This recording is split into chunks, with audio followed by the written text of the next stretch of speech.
Hello, welcome back. I'm going to read this story called The Very Greedy Bee.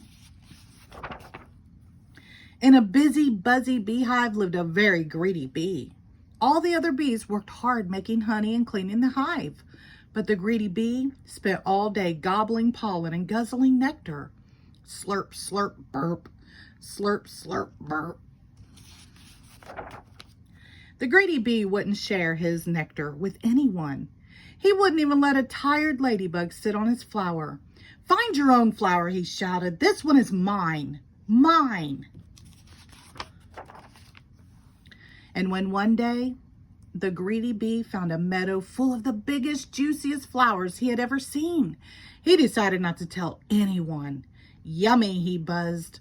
"Lots and lots of flowers, and they're all for me. Wow." The greedy bee whizzed and bizzed from flower to flower, slurping and burping and growing fatter and fatter and fatter and fatter. At last, his tummy was full, and he settled down on a big pink flower in the warm yellow sunshine and fell fast asleep.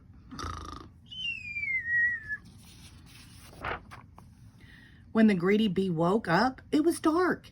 He tried to fly, but his tummy was so roly and poly that biff, bang, thump, he went down instead of up and crashed, biff, bang, thump, to the ground. "I'm scared," cried the greedy bee, "and I don't know how to get home." Then he saw two glowing eyes in the long grass. "Eek!" he cried. "A monster is coming to eat me." But it wasn't a monster. It was two friendly fireflies, their bottoms glowing in the dark. "What's wrong?" they asked. "I'm too full to fly," wailed the greedy bee, "and I can't walk home in the dark." "Follow us," said the fireflies, and they all set off on the long, long journey home. Through forest of flowers and squishy mud, over the hills and under the stars trudged the greedy bee. He had never walked so far, and he was very tired. "Nearly there," called the fireflies. Then they heard the whoosh of rushing water. "I'm almost home," cried the greedy bee excitedly. "It's the stream."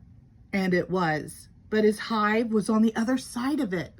"Oh no," said the greedy bee sadly, flopping down on the grass. "How will I ever get across?" "We'll help you," said a tiny ant with a big leaf. The ant and his friends flipped the big leaf into the water. "Jump on," they cried. Helped by the fireflies, the greedy bee and the ants made their way splishing and splashing to the other side of the stream.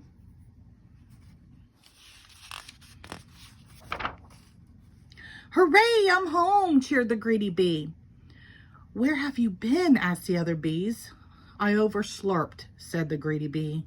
"I would never have made it home if my new friends hadn't been so kind. Now I'm going to share my best honey with them. Would you like some too?" "Yes," said the other bees. "Let's have a party." Everyone enjoyed a midnight feast of yummy, runny honey, all except for one very sleepy, very happy, but not so greedy bee.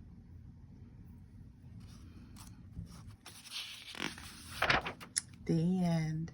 Thank you.